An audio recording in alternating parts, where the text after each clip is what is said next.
আসসালামু আলাইকুম। আজকে চলে আসলাম গারুবাজার আনারস বাগান। সুন্দর মনোরম দৃষ্টিনন্দন আনারস বাগান। এখনও আনারস ওইরকমভাবে পাকে নাই, তবে শুধু দেখতে আসলাম।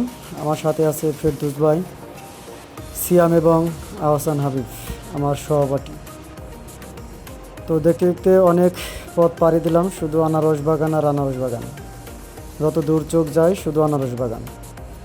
যা হোক, সামনে আরও বাগান আছে, কিন্তু আমাদের মূল উদ্দেশ্য হলো যে রাবার বাগানের ভিতরে একটি সুন্দর মাঠ, এবং সে মাঠে রয়েছে অসংখ্য বানর এবং পর্যটন কেন্দ্র। দেখতে দেখতে চলে আসলাম আমরা সেই রাবার বাগানের ভিতরে। সুন্দর একটি মাঠ, দৃষ্টিনন্দন সেই মাঠ, রাবার বাগানের ঘেরা একটি সুন্দর মাঠ। এই মাঠে দেখতে পাচ্ছি অসংখ্য বানরের ছড়াছড়ি। তো সাবধান, বানরকে কেউ উস্কে দিবেন না।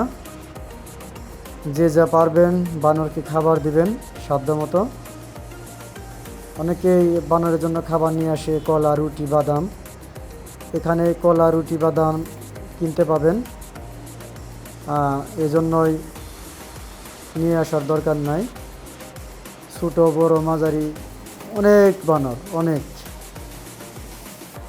আমার এক বড় ভাই ফেরদৌস ভাই আজকে বানরকে অনেক বাদাম কিনে খাওয়াইলেন। বানরগুলো বান্দরামি করতেই থাকে। যা হোক, একজন বড় ভাই কলা নিয়ে বসে আছে বানরকে খাওয়াবে বলে, কিন্তু না, কলাগুলো কিন্তু বিক্রির জন্য। কলাগুলো যদি এক হালি কলা 20 টাকা, আপনি এক হালি কলা কিনে বানরকে দিতেই পারেন।